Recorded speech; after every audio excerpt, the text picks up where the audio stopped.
Quinyon Mitchell to the Eagles.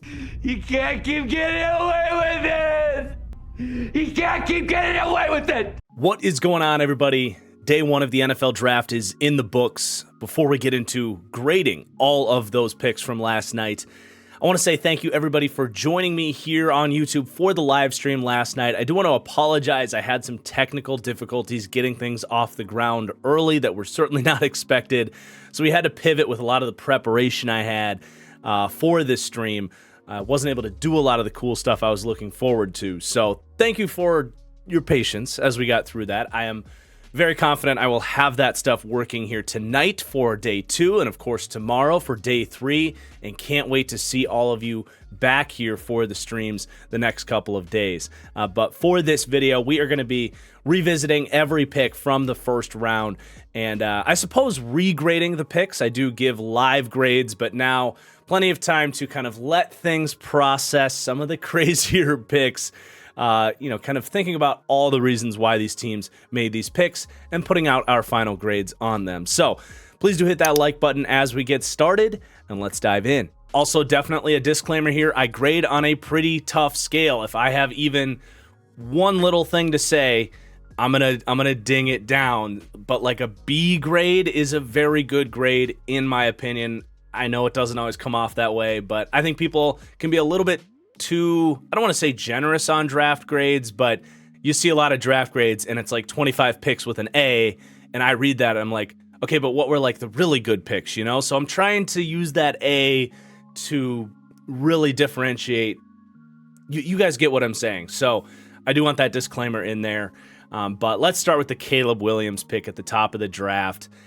I thought about this overnight, and as so many of you guys know, I grew up a Packers fan and have never really been scared of the Chicago Bears until I woke up this morning. So that's like the best thing I could possibly say about the Caleb Williams pick. In my opinion, this isn't Justin Fields, who had a lot of issues as a prospect. I loved the risk they took on Justin Fields, but he was there at 11 for a reason, right? Caleb Williams, the surefire number 1 pick.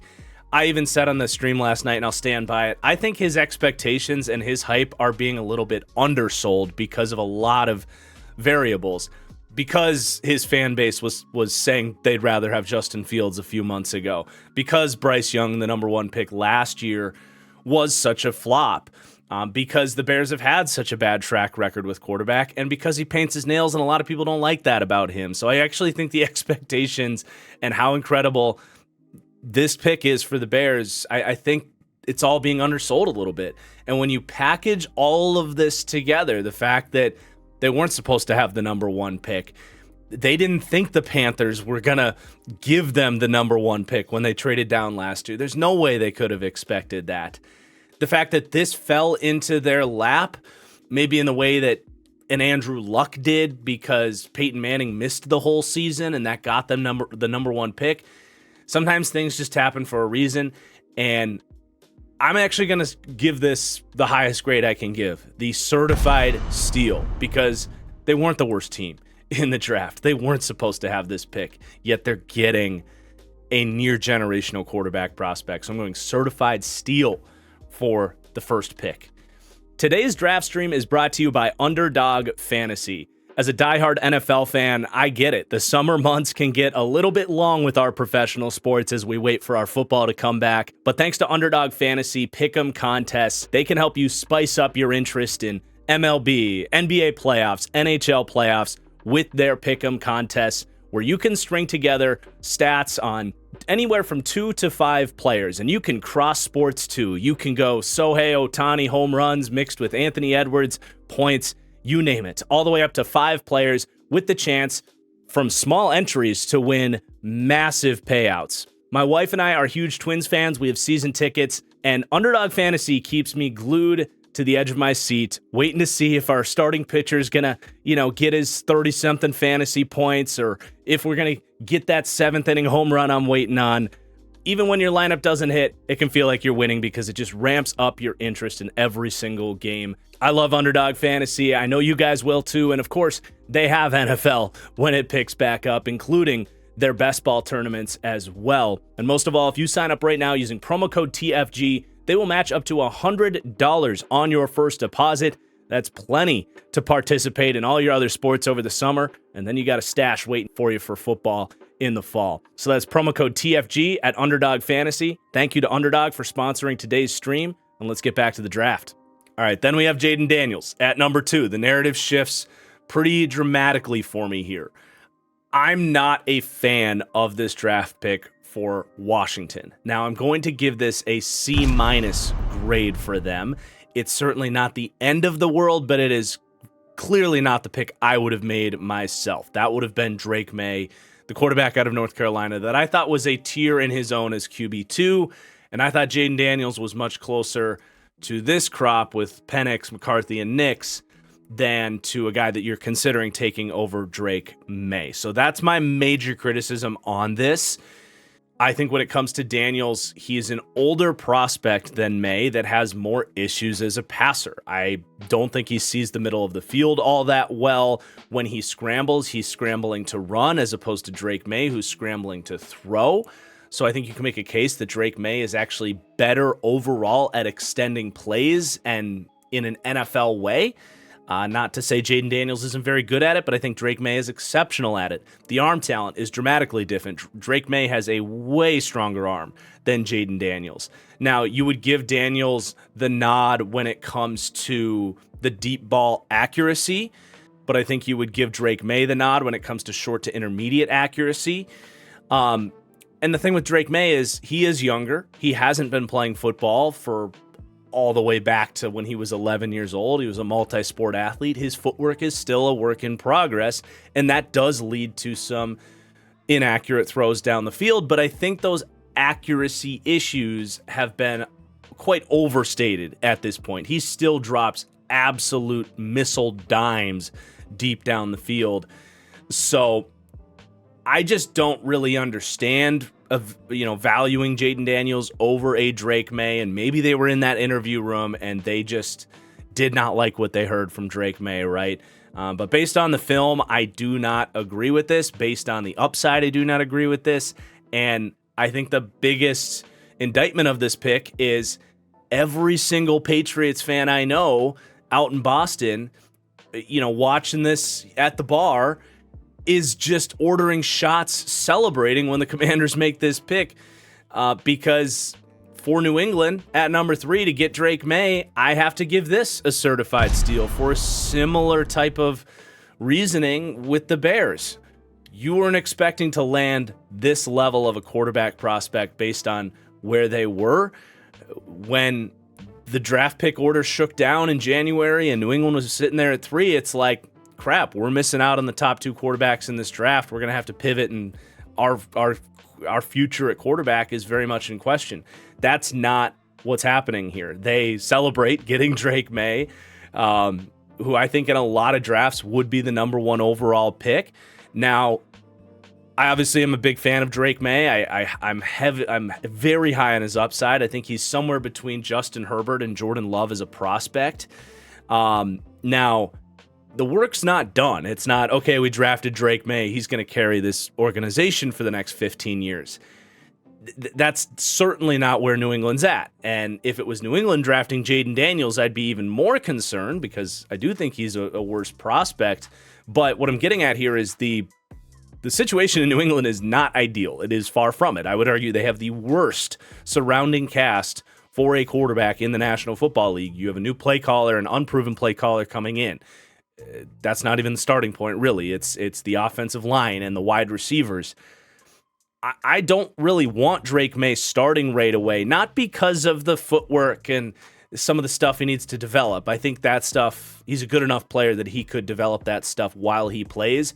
What I don't want is him shattering his confidence, getting beat up behind a bad O-line with nobody to throw to, like what we started to see with Bryce Young last year, right? So I hope New England continues to do these things the right way. They have a competent player in Jacoby Brissett, and they have a top pick coming up. They have to continue to invest in this offense. I would like to see them continue throughout the offseason after the draft to add pieces to this offense where they can. And I don't want them to play Drake Maye until it's going to be a comfortable cozy situation. It doesn't have to be cozy, but it has to be competent before you play Drake Maye. So they still have a ways to go. This is not a bust-proof pick. Forget the prospect for a second. Whichever quarterback they put into this situation, even Caleb Williams, would not be anything close to bust-proof because, as we've seen over the years, the landing spot and what you put around the young kid matters as much as anything with these quarterbacks. So they still have a lot of work to do, but the pick was the right one, and in my opinion, a steal to get Drake Maye, even if it's just a pick later than he should have gone. When you're talking about the top picks and quarterbacks like this, I'm comfortable giving out a high grade like that we're not going to see a ton of those certified steal grades in this video. But then we get to the Arizona Cardinals, getting Marvin Harrison at number 4. Much less to say on this one. This is an A grade from me, very easy. It just plugs right into that offense. We obviously know how great Marvin Harrison Jr. is. He's, in my opinion, the best wide receiver prospect in the 7 years that I've been evaluating prospects on this channel.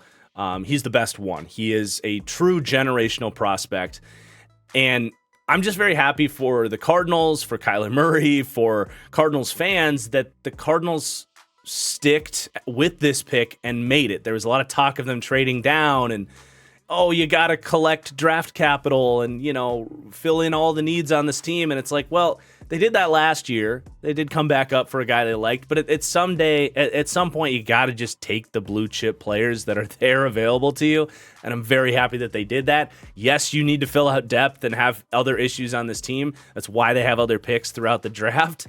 But at the end of the day, superstar talent, it just isn't available to you all the time. So I'm a big fan of this pick. We're going to go A for the Cardinals. As I am with the Chargers on Joe Alt, another blue chip player in this draft. I had 5 blue chippers in this draft, which is more than I usually have. But Caleb Williams, Marvin Harrison, Joe Alt, Malik Nabers, and Brock Bowers were all, in my opinion, blue chip prospects, the type of pending health, pending an average surrounding situation. This is an all-pro caliber talent. That's my qualifications for a blue chip player, and I think with Joe Alt, that's what we're talking about with the offensive tackle here to the Chargers. So again, I'm going with an A on this pick, just staying put, taking a player that I'm not going to say it was like some certified steal or anything. It made sense that Joe Alt was there at 5, right? I have seen Chargers fans really complain about this pick. I even saw a fan on Twitter, not saying this speaks for all of you Chargers fans, but I saw a fan on Twitter comparing this to when the Packers took Jordan Love in terms of not helping your young quarterback, or your star quarterback, rather. And I'm like, hold up. How is giving Justin Herbert an elite tackle duo for 10 years not helping the quarterback? My thinking on this, and I understand Malik Nabers is absolutely incredible, and I do think a better overall prospect than Joe Alt. I understand being disappointed that you didn't take Malik Nabers. I think they could have gone in either direction here. But if Justin Herbert is the quarterback that you're paying him to be, and this top 5 quarterback that everybody talks about, you expect, especially in a deep wide receiver class, that you can take guys on round 2 and round 3 that Herbert will elevate into star players. How many day 2 wide receivers in the league do we talk about as high-level wide receivers? I mean, you just went through a decade of Keenan Allen in LA, so you don't even have to leave this team to see a good example of that. But there just are not really those examples of elite tackles coming from day 2, day 3. They're out there, but it is much more few and far between. I think of with the Detroit Lions, when they took the left tackle in Pearsall, put him at right tackle, and gave Jared Goff this elite tackle duo. I think that's a supercharged version of this with the Chargers. And it's Herbert, who doesn't really like to run around and make plays out of the pocket. He can do that, but he much prefers to hang in the pocket and make those incredible throws down the field. He's going to have a lot more time to do that with Joe Alt on the right side than Trey Pipkins. He just is. So I am a fan of this pick. I understand some Chargers fans wanted Malik Nabers, but to complain about this pick is pretty wild to me. I think they had a variety of good options. They could have gone this route. They could have gone Nabers. They could have traded down, gotten a couple picks. All would have been good routes. at least she didn't stay here and take J.C. Latham, right? Like there was rumors about. So fantastic pick for the Chargers, in my opinion. I'm going with an A grade. And then for Malik Nabers, not going to be a surprise. We're going an A grade here. Not a bad word to say about this pick. He is the highest graded wide receiver I've had since I've been doing this, not named Marvin Harrison. Jamar Chase is the other guy that was close, but he missed the opportunity to receive as high of a grade as Malik Nabers did because he didn't play in that final season. It was the COVID year, right? So Jamar Chase is the other guy that maybe was a better prospect than Malik Nabers, but that's really the caliber of player we're talking about here. And I, in general, agree with the Giants not going with one of these quarterbacks unless that guy was going to be Drake Maye for them, because I don't look at the other 4 quarterback prospects and have a ton of confidence that those guys are definitely going to be better than Daniel Jones. And I'm not this massive Daniel Jones apologist or anything. I'm far from it. But I do think you've never really given him a fair chance. And I think 2 years ago when he earned that contract extension, he was out there with an abysmal offensive unit, and he played very well. He played like a top 20 quarterback. You now give him Malik Nabers. The hope is that this will help Daniel Jones look down the field a little bit more. Even when he played well 2 years ago, there was a lot of frustration where it's like, dude, you were just not really looking at even like a Darius Slayton who was getting open deep, and Daniel Jones just wasn't throwing it to him. So the hope is, with the talent level of a Malik Nabers, that he's going to look his way. Dable's also going to do a phenomenal job setting Nabers up for run after catch and just peppering him with targets in the same way that they did with Stephon Diggs in Buffalo. There's a lot of, they're different players, but in terms of the caliber of player and the ways you can use that guy, there's a lot of similarities with Malik Nabers. So I'd be excited if I was a Giants fan. Going to give this one an A as well, but not going to be quite as complimentary as we get to the Titans pick here. I told myself I would stay away from plus and minus grades, but with this one, I really need to go with a D plus because a D does sound a little too harsh. But I am going to be harsh on this one, man. I really can't get behind this pick for the Titans. Now, the first thing Titans fans are going to say is, I trust Bill Callahan's eye for offensive line more than some freaking YouTuber. And fair play, right? Like, I get it. I'm a huge believer in Bill Callahan myself, and when I see him liking J.C. Latham, I'm questioning the film that I watched. But it is also my job to watch the film and have my opinions. And my opinion is that J.C. Latham was the 6th best offensive tackle prospect in this draft. I had him as a late first, early second round type of guy. I am genuinely worried about his change of direction ability to cut off inside moves where I think NFL pass rushers are going to be able to take advantage of him. And I don't know that that's something that an offensive line coach can really correct. I think it's a physical deficiency. He didn't test for a reason, in my opinion. I don't think he would have tested well. I don't think he's a good athlete like pretty much all of the other first-round tackles in this draft. I also was underwhelmed by his run blocking tape. I didn't see that aggressive demeanor. What I like to write in my scouting notes is that dickhead mentality. He's big, he's technically sound, he's a solid run blocker, but I didn't see him at 340 pounds just mauling dudes, kicking ass snap after snap like I wanted to see from him, like I did see with a Fuaga, like I did see with an Amarius Mims. So based on the tape I watched, even just taking him at 7 here is a reach, in my opinion, one that I would not endorse. Now, again, Bill Callahan has forgotten more about offensive line play than I'll ever know. So if you want to take his word for it and you want to trust this pick, that's totally fair game. And you want to slam me in the comments for it, go for it. I cannot blame you for that thinking. I'm just telling you what I saw with J.C. Latham, and I'm worried about this pick, let alone the fact that there are reports that the Raiders wanted to come up for Michael Penix. The Seahawks, I believe, was the other team, wanted to come up for Michael Penix. I think teams would have wanted to come up for Rome Odunze. To not move down and be so stuck on J.C. Latham at 7 when you are loaded with needs on this offensive line, or just on this team in general, but also still on the offensive line. They need another tackle as well. I really do not like this process for the Titans, so I'm going to go with a D+ on this one. And the only reason that is a D, but is not a D, by the way, is that I do trust Bill Callahan and his eye for offensive line talent, who he really liked J.C. Latham, but I still got to have a lot of pushback on that one. And then we get to the Penix pick at 8. This was the one everybody's talking about, right? I all throughout the draft stream, we got a lot of comments, people wondering about the Michael Penix pick. And as I'm live reacting to everything, all the bullets are flying. I could not really process this pick. It was just so out of left field. Even though if anybody should have seen the Falcons taking a quarterback coming, it should have been myself and viewers of this channel, because we had former Falcons GM on last week, Thomas Dimitroff, and great call by Thomas to say, hey, the Falcons should probably be thinking about a quarterback. You don't know how long Kirk Cousins is going to be here. And here we go. They stay at 8 and take not J.J. McCarthy, but Michael Penix. So very surprising pick. I'm going to play this one down the fairway and go with a C. I actually don't entirely hate this for the Falcons, though there is a lot of aspects to this that I don't like. So let's just say the stuff I like about it first, and then I'll say the stuff I don't like about it. Things I like about it. Kirk Cousins.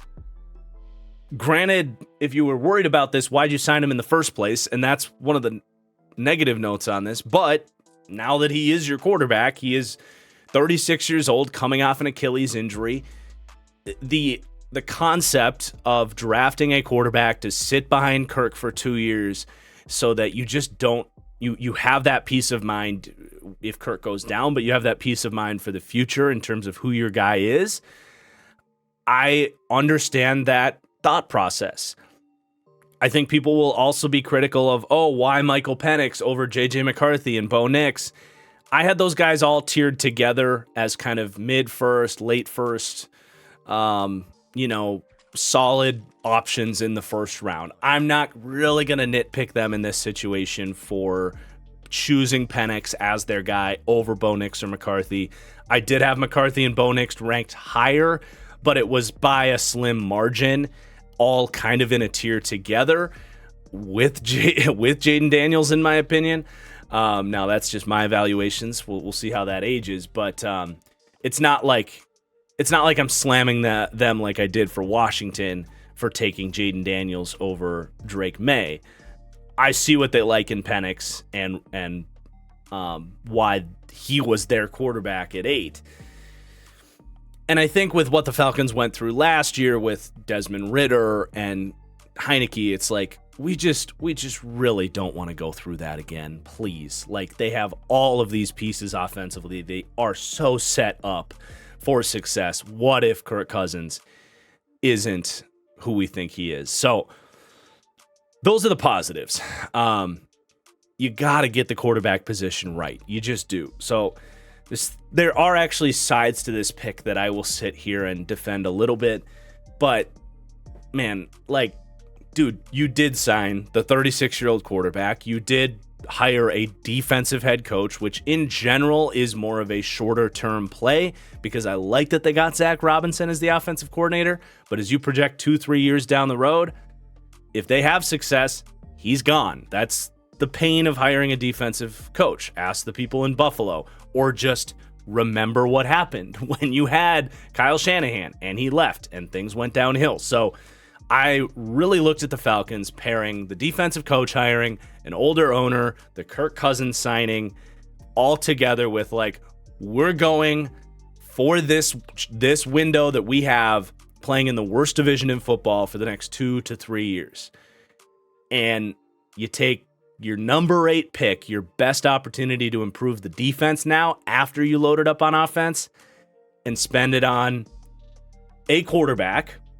And a quarterback that I know we just praised him, but this isn't taking Jordan Love if you're the Packers. This isn't the 21-year-old uber talented kind of project quarterback. This is a 24-year-old quarterback that I think was pro ready, but doesn't really have the high end like playmaking instincts and incredible upside that I felt like Jordan Love did coming out. Not to mention this is the 8th pick compared to the 24th pick, right? So those parallels don't fully work for me. That's the process they're going with, is the Jordan Love process, but it's a different type of quarterback. It's a different caliber quarterback prospect and a much older one. So in that situation, if that's what you're looking for, I do wonder if JJ McCarthy might have made more sense. So it's a wild one, man. I would be pretty pissed if I was a Falcons fan, because I would have been pretty sold on the idea that this is going to be a very competitive, fun 2 years. This could have been a Laiatu Latu, a Quinyon Mitchell. It could have been a trade down to fill out even more needs. But you took a guy that in all likelihood is going to be sitting for 2 years. And then you're talking about a solid quarterback prospect coming in a couple years, but not a great one. I do believe in the sit and develop and have to work for it process, though, being something that can work for a guy. And I would not be surprised if Michael Penix is a very good Kirk Cousins replacement down the road. So again, I've got bad things to say about it. I've got good things to say about it. There's sides I understand. There's sides where I'm really spiraling trying to explain this pick. So we're going to go with a C for those reasons. And I think that's about as positive as anybody's going to spin this pick out there. All right, Bears getting Odunze at 9. I mean, this is an A pick for the Bears. And so many reasons this makes sense. I think we all knew if Rome was going to be there at 9, which the Falcons really, I felt like held the keys to Odunze getting to the Bears. And obviously they went the direction they did. So you plug in Rome as wide receiver 3 immediately, but he is Keenan Allen. Like, for the most part, his skill set is extremely similar to Keenan Allen in terms of the size, I would say the athletic profile, where he's not this unbelievable athlete. He's a very good athlete, but he's not like burning past NFL corners. He's going to win with the cerebral ability, the route running, the physicality at the catch point. Just a very, very high-end wide receiver prospect. And I mean, talk about giving your young quarterback everything he needs to succeed. If I'm waking up a Bears fan this morning, it's like, God, this could not have gone any better over the last 6 months. Unless you're still one of those crazy Justin Fields truthers. I hope you see the vision now. If you were one of those guys in January saying, we can't take a guy that paints his nails over Justin Fields, who's now a backup in Pittsburgh. But yeah, this is an A pick for the Bears. Made just way too much sense. And Keenan Allen, 32 years old, not going to be there after a year anyway. So it's probably more of a long-term investment in the weaponry in Caleb Williams than it is a short-term investment. But it certainly doesn't hurt to have Odunze out there with Keenan Allen and DJ Moore. Then we got the Vikings at number 10. And I'm going to say it. I think the Vikings had the best night in terms of expectations. I think they really finessed this draft, where you got to go back to the trade with the Texans, where the report is the Texans actually came to the Vikings. And I love their approach internally. And I certainly felt like, I didn't necessarily buy the idea that the Texans came to them, but I think after we've seen that play out, that definitely seems true, because the Vikings use that as flexibility to really navigate the draft and kill the draft. I felt like, and I was a little bit worried about, okay, they're going to spend basically in this case a first and 3 seconds when you put all of it together to get that Texans pick and another pick on top of that, probably, to go and get JJ McCarthy and really go kind of balls to the wall to make this their guy. Somewhat equivalent to what the 49ers did to go get Trey Lance. And I was like, I understand why you like J.J. McCarthy. He'll probably work out because the Vikings have an incredible opportunity for a young quarterback to step in with weapons, coaching, O-line. So, like, I understood, like, the importance of the quarterback position, and if he's your guy, you go do that. But based on my eval on McCarthy, again, I have him closer to Nix and Penix. That would have been a lot to go up and really, really, sink in on this has to be our guy. For him to essentially fall to you at 11, they give up a mid-round pick to move up a spot. But for all intents and purposes, they stayed put. But I do like the fact that they jumped up when he was there at 10 just to secure him ahead of teams like Denver and the Raiders. So I think that was a nice little subtle move to do just to make sure you get your guy. But again, for the most part, they stayed put and got their guy at 10. Really hard to argue with that. And because you aren't giving up all this excess capital for him, he is a bit of a riskier quarterback in the sense that smaller sample size, young player, still a lot to prove. If he is a flop, and we know quarterbacks bust 50% of the time, even in great situations like this, if he is a bust, and I think it's in the realm of possibilities for J.J. McCarthy that he just isn't that good, that he can't go from the game manager he was at Michigan to being franchise quarterback in the NFL. It's not the end of the world if you're Minnesota. It's okay, brush it off. We've got our picks still. Let's go for the next guy. Whereas if you made all of those moves and you traded up, not only do you not have the picks, but there's a perception that you have to, really kind of give that guy the extra year, basically, is what it would come down to if you spend the top 5 pick on him, if you trade up and do all that. So I think it lessens the expectations. You still get your guy, and it also doesn't force him to start right away. I think, I actually do think Sam Darnold's going to be somewhat successful in Minnesota because it's such a quarterback-friendly environment, and I don't think McCarthy sitting even for a whole year is a bad thing for him and having to prove that he's a better quarterback than Sam Darnold. I think the competition there is great. So I know people are going to laugh at that because it's Sam Darnold, but there's something about him in Minnesota that I'm giving him a chance to kind of have that Baker Mayfield type of emergence. But love what Minnesota did here, and then I love what they did at 17 as well, which we'll talk about. But I'm going to go with an A for the Minnesota Vikings on J.J. McCarthy. Then for Olu Fashanu at 11 for the Jets. Really hard to argue with this pick. I'm going to give this an A as well. Olu Fashanu was my 9th ranked player. It was between him and Brock Bowers. I think when you really let this thing breathe, and I got excited, as much as excited for the idea of Brock Bowers with the Jets as anybody, but when you really let this breathe, you understand, okay, they made their risks in free agency. They go and get a Tyron Smith and a Mike Williams, the injury-prone guys. Get your floor on the offensive line because you have Aaron Rodgers, 40 years old, coming off the Achilles, and Tyron Smith misses games. Ask any Cowboys fan. He could go down for the year at any moment.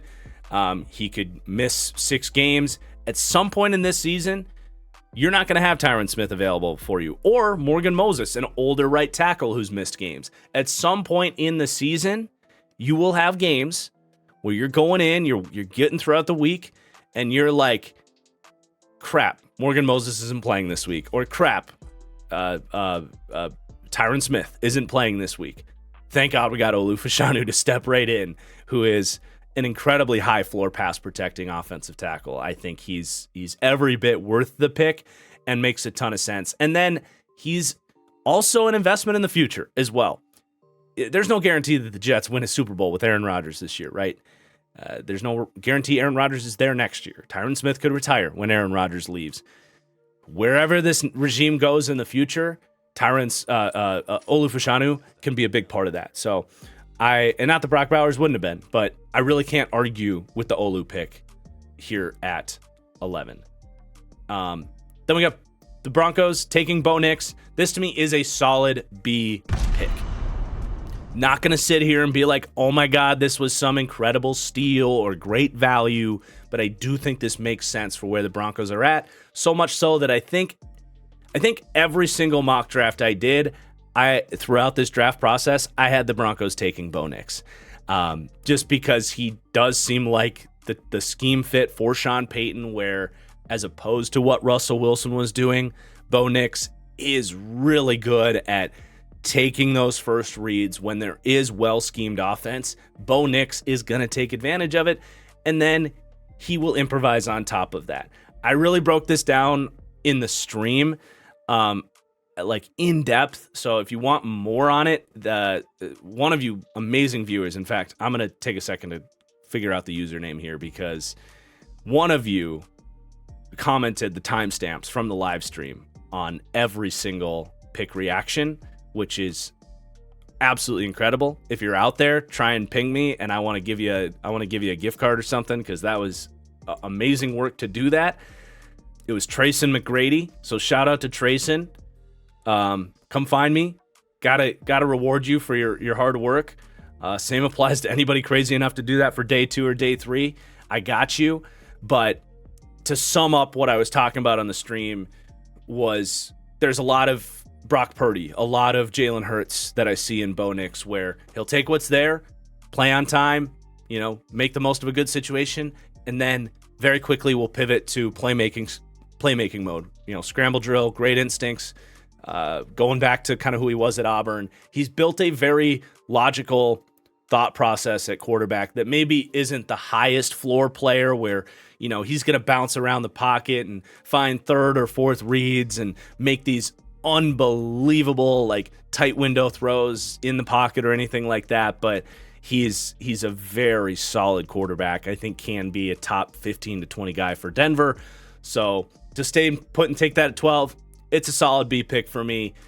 Could they have gone with a Brock Bowers and swung for the higher upside guy and kind of had a tank year or a rebuild year? If you're being realistic about the situation, that might have been the higher upside play long term, where you're in the AFC and you've got basically all of the elite quarterbacks in the NFL are in that conference, and you kind of got to get one of those guys to truly have year-to-year Super Bowl window consistency. That would be the knock on Bo Nix, is this is not the flashiest, most exciting pick. But the reality is, with Sean Payton as your quarterback, that's just not going to be his approach. Tanking and getting, doing that type of thing. Like, he wants to get his guy. He wants to win right now. He doesn't want to mess around. So it's a B pick for me. I'm probably higher on it than a lot of people. I like Bo Nix. I think he's solid. All right, Raiders at 13.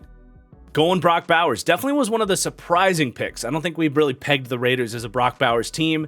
But as I mentioned at the top of the show, blue chip prospect. One of the 5 best players in this draft. And there's going to be a lot of people that say, oh, they don't believe in Michael Mayer or rip Michael Mayer. No. Those two guys will play. I would bet both of those players will play at least 75% of the snaps, if not 80% of the time. Those guys will be on the field together, I would say, at least 3 out of 4 plays, if not 4 out of 5. Because, number one, I think the Raiders have made it very clear they want this kind of old school, run the ball type of offense, 12 personnel. Zamir White's looking good. He's beefed up. Looks like Zeus out there. But that's what they want to do. That's the kind of mentality they've established there. So they want heavy personnel. So that alone, I wouldn't be surprised if they're just out there with 2 tight ends, whether it's 1-by-1 or a flexed wing formation. You can put Brock Bowers as a fullback, as a strong eye, as a weak eye. You can do all sorts of things with Brock Bowers. Hell, you can put him at running back if you want. You can use him as a wildcat quarterback if you want. There's so many situations where Michael Mayer will be out there with Brock Bowers.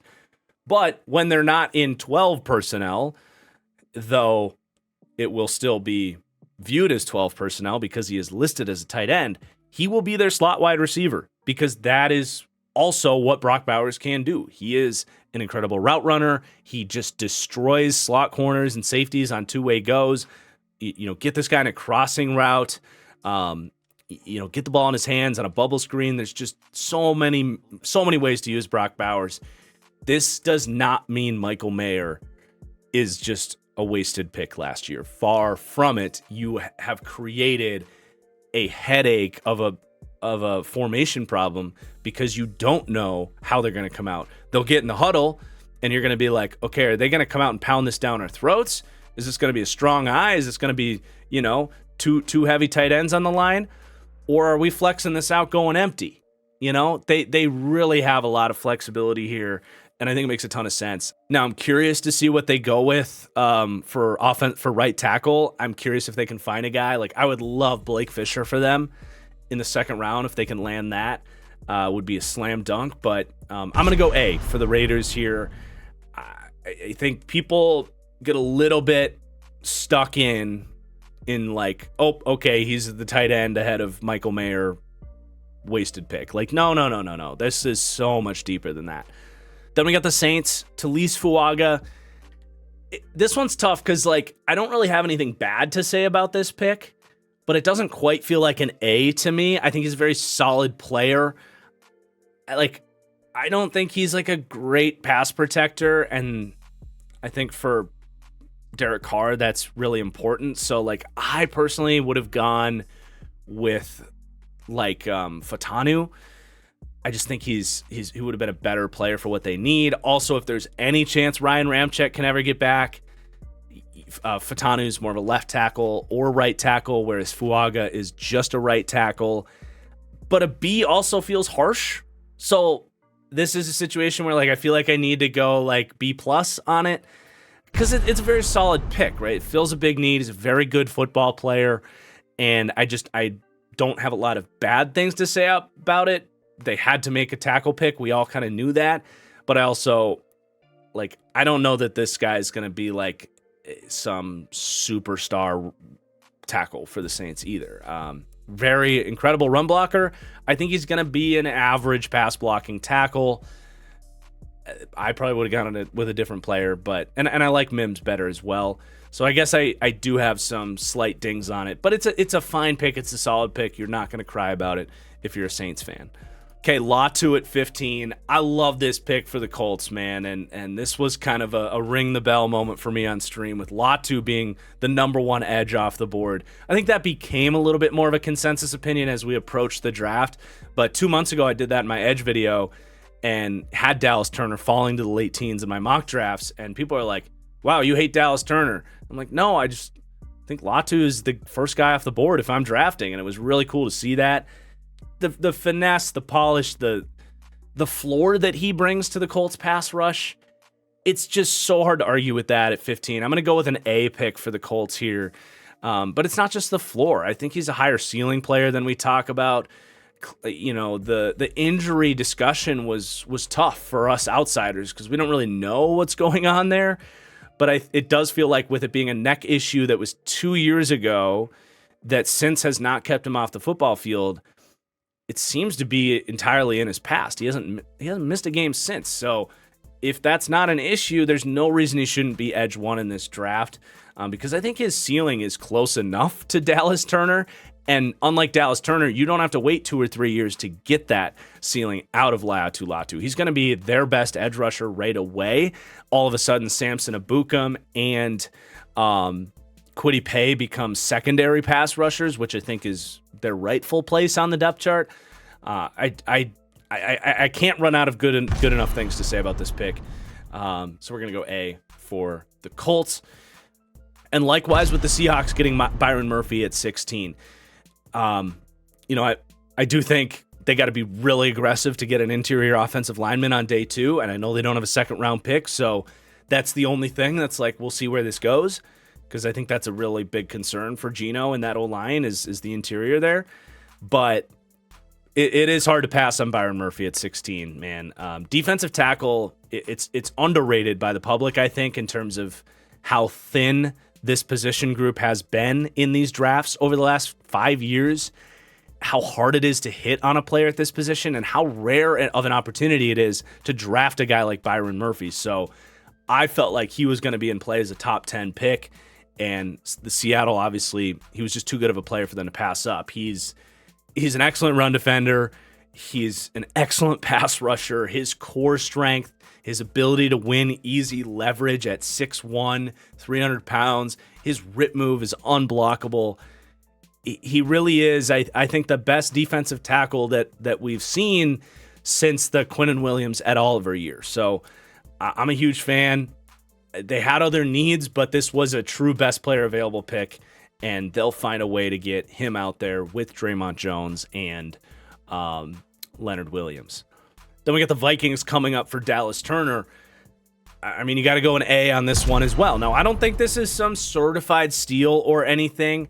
I certainly didn't think it was like crazy that Dallas Turner was here at 17. It actually happened in a lot of my mock draft experiments in a situation where Latu was the first edge off the board. He was my 14th overall player. So you come up and get him at 17. It's excellent value.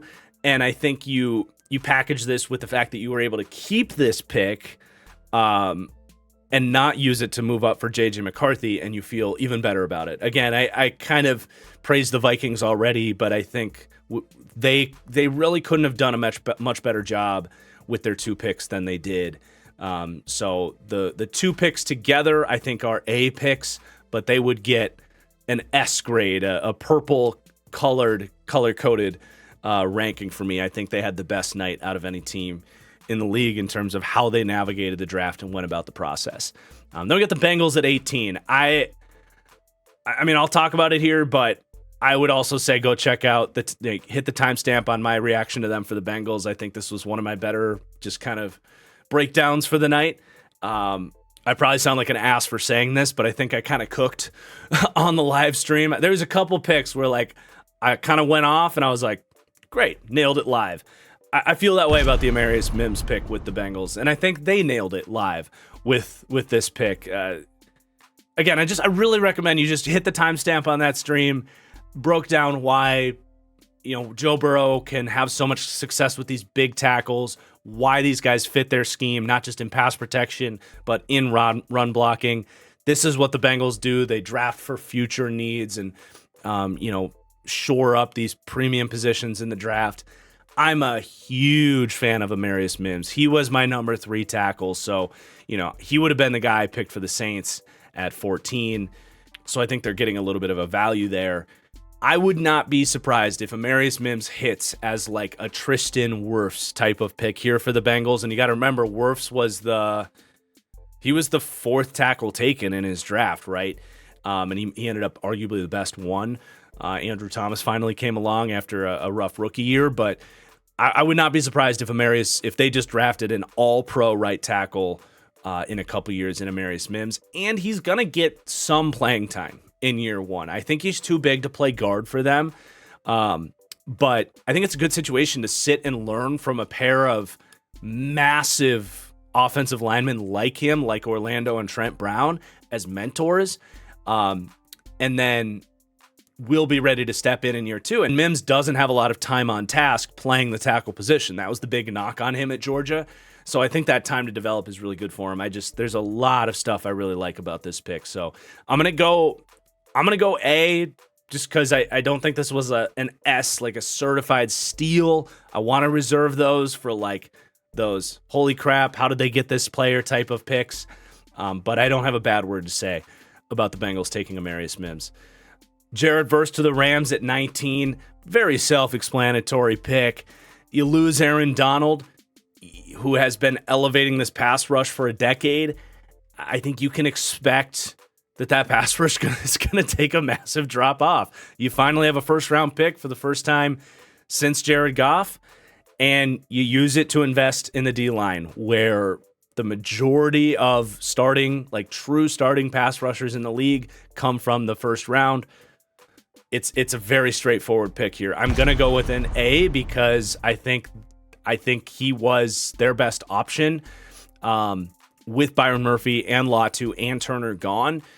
And I'm not going to really nitpick them where Verse was like, I think 25th on my big board. They take him a little early at 19, but it's not like I would consider this a reach for Verse at 19. It's about the top of the range for where I would consider him, but makes a ton of sense. Going to go A for the Rams. Then we got the Steelers at 20. Troy Fautanu, gonna be an A pick for me as well. I really like how he and Mims, I think those two guys went to ideal landing spots for their skill sets, the scheme fits, situations where they're gonna work out. And for Fautanu, you go to one of the, if not the most wide zone blocking heavy systems in the league with Arthur Smith coming in. I think for the Steelers to look at Dan Moore, who's been okay in a head-up blocking scheme over the years, I understand them looking at him and be like, yeah, he's not going to be able to reach block and get on the move and be the wide zone blocker that we need in this offense. Troy Fautanu can. And I think for Fautanu, it's actually the opposite. I didn't love him going to a gap man inside zone style scheme. I want him moving horizontally to use his athleticism as a run blocker. So I think if the weakness on Fautanu was run blocking, that is neutralized by the system that he just went to. And as a pass protector, I literally don't have a bad thing to say about Fautanu. I think he's exceptional. I think the fact that he's going to be a tackle is great news. I just was not a fan of the moving him to guard talk. I think he's a tackle. I'm very happy that the Steelers recognize that, and he is definitely a value at 20. Okay, Miami Dolphins at 21, Chop Robinson. I'll go B on this because they obviously have more information about those edge rushers and their injuries than we do. It definitely is like you have to kind of, take your medicine on this one and just swallow the bad news a little bit if you're a Dolphins fan that crap, those two edge rushers that we have invested so much in, a first-round pick and a big contract on Bradley Chubb, a first-round pick and a potential pending contract on Jalen Phillips.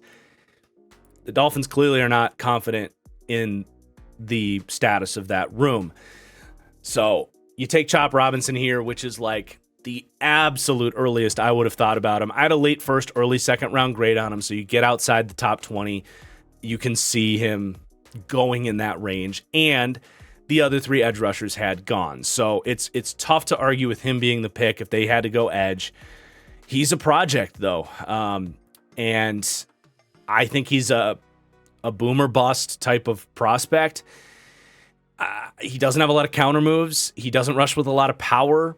He's not a good run defender. There's a lot of work to do with him, but he does bring that first step, the bend around the edge. He brings a trait that you can't coach. I understand why the NFL was super high on him, and we're just going to have to wait and see where this goes, really. I'm going to give it a B. I think it's a fine pick, but I'm certainly not overly excited about it either. And I also look at that interior offensive line and I'm like, hello, who the hell is going to be playing inside the tackles for the Dolphins O-line? And you had a guy like Graham Barton available, who I think is going to be incredible. So B for the Dolphins. Quinyon Mitchell to the Eagles. This is a certified steal. Top 10 player for me. The biggest need for the Eagles to just stay put and get Quinyon Mitchell. I'm not even going to really give you any more analysis other than it's yet another use of the he can't keep getting away with it meme with Howie Roseman. My pro comp on him is Darius Slay. And come on, that speaks for itself. So unreal steal, probably the biggest true steal of the night, being Quinyon Mitchell to the Eagles. I think the Jags isn't too far behind it, getting Brian Thomas at 23 after you traded down. I love this fit for them. When they signed Gabe Davis, it was I agree they need a deep threat. I agree they need to invest in a deep threat, as they did with Gabe Davis. You watch Trevor Lawrence and his spectacular arm trying to connect down the field with Calvin Ridley last year, and he was just missing a little bit of extra something, whether it was the speed to run under those balls or come down with the body control and the size to make those catches.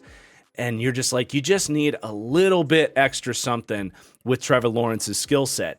They signed Gabe Davis, and I'm is that guy Gabe Davis? I don't know. I do think that guy is Brian Thomas. It's a perfect fit with what they needed in that offense. I don't, the Gabe Davis contract is weird at this point because they did pay him, but they didn't know Brian Thomas was going to fall to them. So I can't really fault them for it. There is going to be some complicated usage stuff for them to figure out because you have to play Gabe Davis. You can't just put him on the bench, and these two guys literally do the same thing. So in time, Brian Thomas will beat that guy out, but it might be a little bit more of a slow process with Brian Thomas, or it might not. I mean, he might just beat out Gabe Davis, and they're like, see you, Gabe. Go back to Buffalo or whatever you got to do. I don't know. But let's talk about the Lions at 24. I mean, Terrion Arnold to the Lions makes all the sense in the world. He fits their style entirely. Super physical, man-to-man corner, a quick reactions guy, excellent ball skills. I totally understand why the Lions were like, Terrion Arnold, you're our guy. If you're within striking distance, we got to come up and get you. And that's the Lions mentality, right? With the draft, like they beat to their own drum. They're going to be aggressive. They're going to have confidence in their evaluations that their guys are the ones you want to move up for or whatever. They come from that Saints regime where they had that same mentality. So this was not a surprise at all. Definitely fills a need. He's an awesome pick and a good value for them at this point. I go back and forth between like a A- and a B+, only because they did give up a top 75 pick to go get him. It was a heavy price that they paid to go get their player. And as I said on the NFL Stock Exchange podcast, like I like Terrion Arnold. I don't love Terrion Arnold. I do think the 4.5 40 that he ran is the reason he was available at 24. It is ironic that when I broke Terrion Arnold down in my cornerback rankings, I was saying like slight Jeff Okudah vibes on him. You have the Lions coming up for that player. I'm not saying he's going to be Jeff Okudah, but speed does really matter at this position. So those are the dings, but I totally understand why he was their guy. He was the 18th player on my board. So like, I'm going to eventually land on an A- here for Detroit getting Arnold at 24. Then the Packers going Jordan Morgan, very predictable Brian Gutekunst Packers pick, going with the versatile kind of high floor offensive lineman here. This is a B pick for me. I don't think it's a slam dunk steal. I do think it's a better pick than I think some people are making it out to be. I really do. I think if Morgan didn't go at 25, I think Kansas City, I think Dallas, Baltimore, San Fran all would have been all over Jordan Morgan. He was my best tackle prospect available at this point. And I do think for the Packers, the guy I do think is a better player is Graham Barton. But if you are the Packers, not only do you always love these positionally flexible players, that's like literally been their style. They've had decades of success with that strategy. So you understand why you take a guy like Jordan Morgan, who can be a tackle, but could easily slide in a guard with his size, little bit shorter arm length. I even compared him to Zach Tom a little bit. So you understand why they like him. But I do think the reason they go with him over Graham Barton is because I think even though we praised Graham Barton for the potential to play center and that positional flexibility, I don't know if I loved Graham Barton as a tackle. He didn't have the movement skills of a Jordan Morgan. And if you're the Packers, they have a huge need at right guard right now, but they also have a left tackle who is a third-year, seventh-round pick in Rasheed Walker, who played great last year, but is that going to sustain? So the flexibility that they bought themselves makes a ton of sense. I don't think Jordan Morgan's ever going to be even a Pro Bowl caliber player. Maybe he surprises. Green Bay has a magical eye for the offensive line position. But I do think he's either a capable starting right guard for them or a capable starting left tackle. Very hard to argue with that at 25, and I think it's a much better pick than going with like a Tyler Guyton or maybe a Kingsley Suamataia, like a true project type. The Packers are trying to go for it this year, and I do think this fills a massive need on a critical position for them. So I'm going to go B for Jordan Morgan to Green Bay. But I am going to go with an A for the Bucs on Graham Barton. And this is close to being a certified steal. Graham Barton was, I want to say the 16th player on my big board, 15th on my big board. You know what? I'm going to go for it on this one. I'm going to say this is a certified steal for the Tampa Bay Bucs. And this is going to end up being one of the better players in the draft. Got to have some takes in this video, right? I think he's phenomenal. And I think when you look at the Bucs, I even overlooked how big of a need the interior offensive line was. I I apologize for the Bucs fans out there who have watched my mock drafts. Once they made this pick and I looked at the depth chart, I'm like, oh yeah, that does make a lot of sense. Their left guard is Ben Bredesen right now. Robert Hainsey is their center, who's adequate but fine and on the last year of his deal. Cody Mock did not play well last year, so like they really needed IOL, and they got IOL1 in this draft at pick 26. Phenomenal athlete, can play any of those three positions we just described. Totally fits what they're looking for. He's like an athletic Ryan Jensen because he's got the play strength, but that mauling dickhead mentality that they loved in Ryan Jensen. I'm a huge fan of Graham Barton. Wouldn't be surprised. They announced him as a center.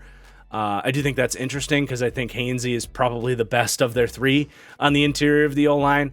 But besides that, like I think he could be a top 3 to 5 center in the NFL within his rookie contract. So I am going to go for it on this pick for the Bucs and say certified steal for them. Not so much on the Darius Robinson pick with the Cardinals.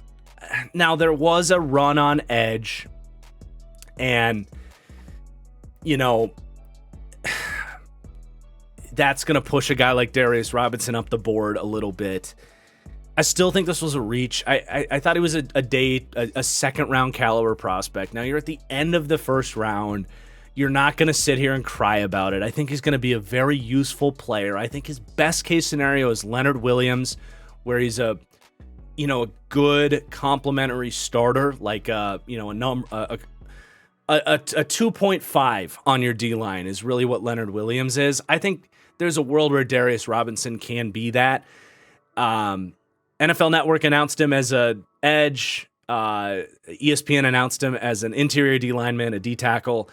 In this system, I do see him as very much a Leonard Williams type of player where he will play some 5-tech in certain formations for them. But when they get to third down to pass rush downs, he's going to be a 3-tech. And I think that's fine. He had most of his pass rushing success against tackles, but he can definitely slide inside and use that signature swim move of his. He's a very solid player. He's not a sensational athlete. He does get that tweener tag, so it's going to be tough for him to be a superstar. Ultimately, I think this is like a C+ pick for them. Would have been more of a C if like the other 4 edge rushers weren't off the board. My main criticism of this pick is I just think Johnny Newton from Illinois is a much better football player than Darius Robinson. We'll see how that ages, but I think it would have been, you could have taken Johnny Newton. He would have been the best pass rusher in that building. You take Darius Robinson and he's like in the mix with that group. So it's just not the most exciting pick for the Cardinals. I get why they made it. He'll be a useful player. I don't think he's going to be a bust, but yeah. Then we got the Chiefs trading up with the Bills, by the way, and the Bills won't be receiving a grade here tonight. I don't really get what the Bills are doing. Now, they could just take Adonai Mitchell at 33, and we're totally fine here. We'll see what they do at the top of the draft, but they trade down with the Chiefs, give them Xavier Worthy. It's like, do we not understand the program here? You're trying to beat the Chiefs. Stop helping the Chiefs on draft day, Buffalo. You keep doing it. But for Kansas City, I mean, I laughed when they made this pick. It's a good pick. It's not like a certified steal, or I'm not even fully convinced Xavier Worthy is like an absolute can't miss receiver, even for the Chiefs. But I mean, that speed on the Chiefs, we've literally seen this before, time and time again. There is immense potential for him. Now, he doesn't play as fast as Tyreek Hill. He probably plays much closer to like Mecole Hardman. Like, I think he's closer to Mecole Hardman as a prospect than he is to, what Tyreek Hill was. So I'm not going to like just bounce around and be like, oh my God, he's going to be Tyreek Hill. It could be, potentially, but that definitely feels like a very high-end side of the spectrum here. I think Marquise Brown as well is a very good projection for Xavier Worthy. So they signed Marquise Brown to a 1-year deal. I was saying on stream, like, I think Marquise Brown's going to have a monster season. So the way I see this is Worthy's going to be in the mix. He will be out there. He will get his deep targets. He's probably going to have a few games. Like, he's a good best ball pick because he's going to have a few games where he has 2 catches for 160 yards and 2 touchdowns. But he's going to have a lot of weeks where he's literally just not getting any catches and targets. He just is, because him and Marquise Brown have a very redundant skill set as that speedster and that burner and that undersized receiver. And I think Marquise Brown's going to have a monster season. If that happens, I think the Chiefs will happily let him go, get a 3rd-round comp pick back for him when someone pays him buku bucks, and then Xavier Worthy is primed to take that role. So it's almost like a little bit of a Bengals pick where it's like, okay, he'll be fine now. He'll be a useful player now, but this is more of a 2025 Chiefs pick. Maybe I'm wrong. Maybe he's just an absolute superstar and he is Tyreek Hill right out the gate. I didn't see that from him at Texas. I knew he was fast. I don't think 4.21 speed shows when the pads come on necessarily. He is very fast, but it's not quite like, oh my God, this is the fastest receiver ever. So as far as the grade goes, I think A. Like, I don't really have any dings on it. There's not like, oh, I would have drafted this guy instead, or this was a reach. It's a position of value. So I think I go A. It's just like when the Chiefs made this pick, that's all I saw on Twitter was like how big of a mega superstar Xavier Worthy is going to be. And I'm like, all right, let's pump the brakes a little bit. Like, we like to gas up the Chiefs. I get it. But it's not like they stole Quinyon Mitchell at 22 or something like that, right? So Dallas Cowboys at 29 take Tyler Guyton. This was I tweeted out the day before the draft, who do you not want your team to draft? For my Packers, it was Tyler Guyton. For a lot of Cowboys fans, it was Tyler Guyton. You're taking a project, right tackle, a 4th-year player, not a junior. Took him a while to kind of get to this point, and he's still not ready. I'm not a Tyler Guyton believer. Call it a gut feeling. The thing I said on stream, and I'll reiterate here real quick, is it's not like Kingsley Suamataia as a project where you watch him and it's like, clearly he just hasn't received the coaching. He's a true junior, hasn't received the coaching. His technique is just every snap looks like they just threw a big guy on the field and say, hey, go block that guy. Tyler Guyton, it's a little frustrating because there's snaps where you can see he's got the right pad level, the proper hand strikes, the right techniques. So he's getting that coaching, but then he'll just revert out of it immediately the next play. And it's high pad level, wide strikes. And to me, it's like, okay, you're a 4th-year player. It took a while to click. It's still not there. Are you just an inconsistent player that doesn't fully get it? I don't know. I'm really low on him. I had him as like a mid-range 2nd-round prospect because of the traits. I said the same thing about Tyler Smith, though. I did, and he's a phenomenal guard. And I like that they're going to keep Tyler Smith at guard by making this pick. So I can't truly destroy the pick, but I'm going to go C+ on this one for Dallas. Okay, Baltimore taking Nate Wiggins at 30. I think I made this pick in my last mock draft as a great pick for the Ravens. So I love this. This is an A for me. Baltimore is not afraid of the injury-prone guys. Most recently, David Ojabo, but they signed Odell Beckham. There's a list of injury-prone players that the Ravens have gambled on. They did it as well with the guard out of USC last year, and that's the knock on Nate Wiggins. He's a slender player that got banged up throughout the year. He couldn't get through his workout at the combine. He lacks durability. That's the problem on him. His tape and ability to cover as a corner is unquestioned. I think he's the best coverage player in the draft. I do. I think his ability to move with 4.3 speed is sensational. Like, I watched his tape and I was blown away by his oily hips and the transitions and how snappy he was in coverage. And then I saw the 4.28 40. I was like, he moves like that and he's fast? It's pretty freaking crazy. He also is physical. He gets in your face. He blows up screens. He likes to tackle. He just is slender. So some of the play strength is lacking there. But I am a huge fan of his tape. If he didn't have durability concerns, he might have been my number one corner over Quinyon Mitchell. So I like the pick for the Ravens. It's just like, can he stay healthy? That's really what this is going to come down to for him. So I'm going to go A for it. And then the Niners taking Ricky Pearsall at 31.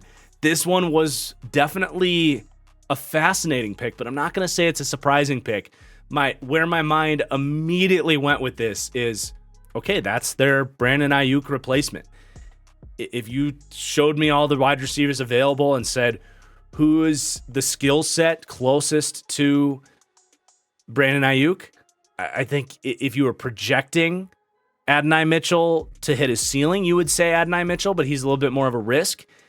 I think Ricky Pearsall would have been my selection there. He's relatively similar in size. He's a little bit more slender, but he is physical. He likes to run block, wins tough catches. But in terms of the movement skills, the route running, their speed and length profile is very similar. So this does scream to me from the front office that traded away DeForest Buckner to draft Javon Kinlaw. Obviously, that didn't work out for them, but they have shown like, okay, we will trade away the star that we can't pay and spend a first-round pick on his replacement. Everything lines up for at some point here, Ayuk will be gone. Now, do they just play this out and have Ayuk play the year and then let him walk or tag and trade or whatever? Or am I going to post this video and go on Twitter and see that they traded Brandon Ayuk to somebody in the second for a high second round pick? Wouldn't be surprised either. I think the value's fine. I really like Ricky Pearsall. He was my 37th player in the draft, so I'm not going to complain about them taking him at 31. Again, I think he fits their system and what they want to do. I think this is another one of those like B+ picks where I can't quite slap an A on it, because I want those A-graded picks to really stand out in the grades, but I totally get what the Niners are doing here. And then this was one of my favorite moves of the night, even though it so easily could have just happened at 33, but I mean, Carolina knew Xavier Legette fit that Gabe Davis role in the Bills offense, and they're like, hey, Buffalo, you want to move down to 33? Wink, wink. You'll still get your guy, right? Just kidding. We're taking your guy.